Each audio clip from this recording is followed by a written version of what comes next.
English class was the worst class of my grade school life because I could never properly interpret all those hidden meanings some authors like to include in their books, or so we're told they like to include. And I hate public speaking.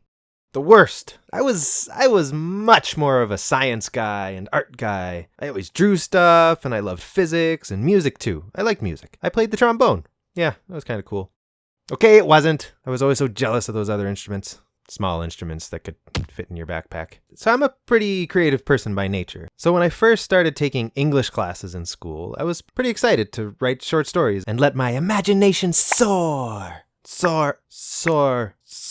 Yeah, I've never been good at spelling either. Maybe that had something to do with my dislike for English class. Nah. Now it's been a while, so I don't remember all my assignments, but the ones I do remember, I failed at. Like, failed hard. Like this one time in grade 8, I think. There was a book we had to read. I don't remember the name of it, but I do remember actually enjoying it, or so I thought. So once the class had finished the book, we all had to do this terrifying one-on-one teacher interview thing out in the hall so he could ask us questions about the book and the other students wouldn't hear the answers. What kind of sick torture is this? Can't we just have a productive class discussion?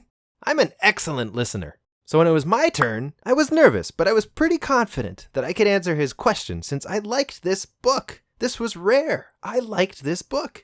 So I get out into the hall and it's just 2 chairs facing each other. And the teacher is sitting there writing something down from the previous person. And without even looking up, "Hello, Ben, I'll be with you in a sec." Okay, so we're off to a bad start because that's not my name. So I said, actually, and he cuts me off. He tells me to have a seat. What was that? I thought it was weird and kind of ruined what confidence I had going into this thing. So he asks me if I finished the book and to tell him what I thought. Like he was expecting me to say I didn't finish, which I think a lot of kids hadn't, but I did. So I confidently replied, yes, I did. I really identified with the main character. I liked that in order for him to overcome the struggles in his life, he relied heavily on his sister, and they got through it by working together. And in the end, their relationship became much stronger. It made me appreciate the relationship I have with my sister.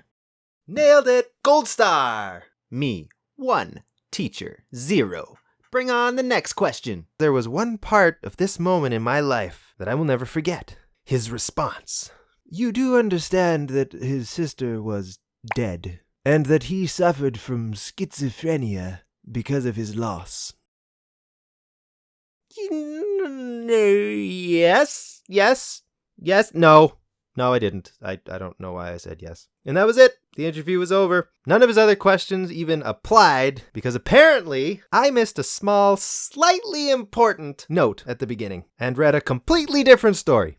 Yep, a book that I actually enjoyed wasn't actually that book at all, and it was snatched away from me and slapped in my face. After that, I had a distaste for English class. I had no idea I'd be writing for YouTube videos later. Otherwise, I should have embraced the world of literature a little bit more. Oh well. So the last year of high school, the very first day of class, the teacher wanted everybody to write their thoughts on English class. Oh boy. Yeah, I got some things to say. So being the smart-ass kid that I was, I really wasn't. I've never done anything to go against teachers in my life. I'm super shy and would never willfully put myself in an awkward situation. Ever.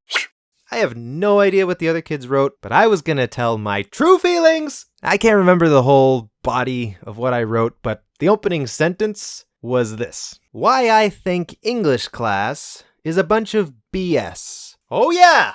I wrote an essay to the head English teacher about why I thought English class was BS. Now, after a night of feeling pretty good about myself, you're the man. No, you're the man. No, you're the man. I actually didn't sleep at all. I was extremely terrified. The next morning, the teacher handed back the essays and decided to read my essay out loud to the class.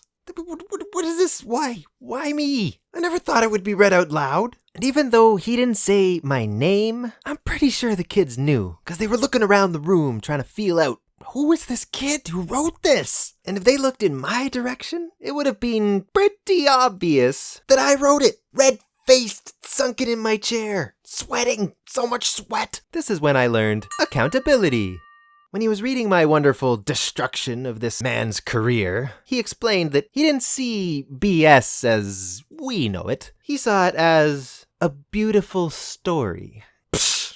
Whatever. After that, the teacher kinda had his eye on me all year. for every assignment. So much pressure! Especially the final big high school English assignment, which was half the year's worth of work, actually. So you had to pick your topic, which could be anything, and write an essay. Like a long essay. And a presentation that had to be like 10 minutes. Public speaking for 10 minutes. That's a long time to speak to your friend about video games. And now I have to speak for 10 minutes in front of the class, being judged by the teacher that I just offended? Yay! And what about? Thinking of topics is so hard when you can choose anything. So after a few weeks of nothing, it hit me. So I convinced the teacher that instead of doing this long essay thing, I would write 3 short stories instead, and I made them creation myth stories.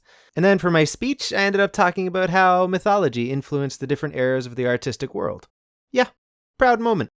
And this assignment I actually enjoyed. Creative writing, no BS. You know, that thing I wanted English class to be. But I was really nervous handing in this assignment. At the beginning of this semester, I offended this man. And now he was going to judge my work. He even said, I look forward to reading this one. Oh my god, oh my god, oh my god, oh my god, oh my god, oh my god, oh my god. And then the last day of school was when everyone got their assignments back. Oh my god, oh my god, oh my god, oh my god, oh my god, oh my god, oh my god. What?